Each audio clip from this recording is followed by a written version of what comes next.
What role does stakeholders play in backlog prioritization, and how can you effectively engage them? Well, the role they play can be interesting.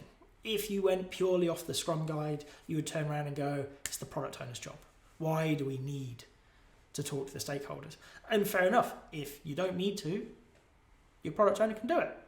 I've never had that. Okay? So engaging your stakeholders becomes an important part of this because we need to manage them. We need to manage their expectations. Okay? Keep things realistic. We need to engage them to ensure that we are working on the most important things to the product, to the organization at the moment. And they have pieces of that puzzle. We don't necessarily have it all. So please do bring stakeholders into the conversation about prioritization. Be really clear from the start. Ultimately, your product owner makes that decision. They do it considering what everybody has said, but they make that decision. It is not for stakeholders to overrule and countermand the product owner, but instead their job is to come in, give more information, create a broader perspective of what's happening, probably because they sit higher up in the business and they have a broader view.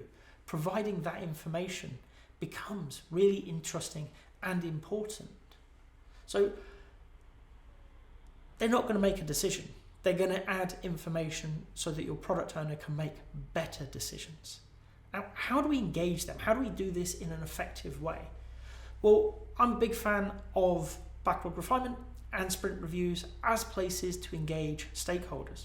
Product backlog refinement is about sharing understanding across the team about what matters, not only in the immediate, next couple of sprints, but longer term.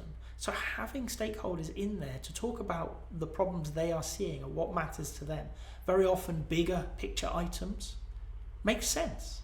Because I want everybody in the team, not just the product owner, to understand what the problem is that they're encountering, the opportunity is that they're considering. So invite them in. Very often we see that there is a meeting in the diary for PBR. Great, invite them in. Not every single one maybe, but every so often have them in to talk about where this product is going. Big picture thinking. This is what we're thinking, this is what we're hoping to do, because the developers need to consider that. They need to take that into account when they are looking at the next few sprints. But going forwards, do we have the right skills? Do we have the right people? Do we have the right stuff in our backlog? They can ask better questions. So the first place to engage them is, and please do it, bring them in to product backlog refinement. And secondly, sprint reviews, the place where Scrum says they should be. Okay? You can't review without your stakeholders because it is about them talking to the team about how to improve the thing that's been built. Okay? Well, that's a great place to engage them too because they're already there. They're already talking about the product. They care enough to have turned up to the meeting. So have the chat. Sprint reviews are very often, this is what we built, what do you think? Let's have a good conversation. But it's also a great place to look forwards, to think about the governance of the whole piece. Stakeholders, what do you know? What do you understand that we may not be aware of? What would you like, based on this big list of stuff, the product backlog, which stuff matters today? Okay. And again, it is not so that you can do as you're told. It is not for the stakeholders to just tell the product owner what to do and when to do it, because that's removing the agency from the PO.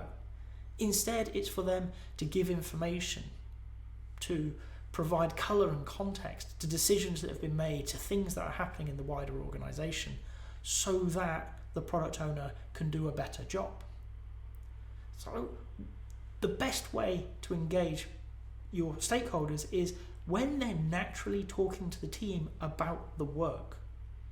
Don't make an artificial thing where you go and talk to stakeholders separately, because I pretty much guarantee either the developers aren't going to turn up or they will turn up to the detriment of delivering what they need.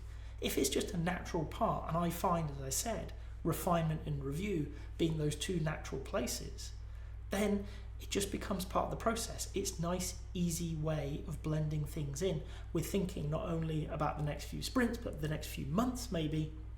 Okay? Where do you see this product going? How do you see the organization's needs shifting and changing so that we as a team, and the product owner in particular, can make sure that that backlog best reflects what we need to do.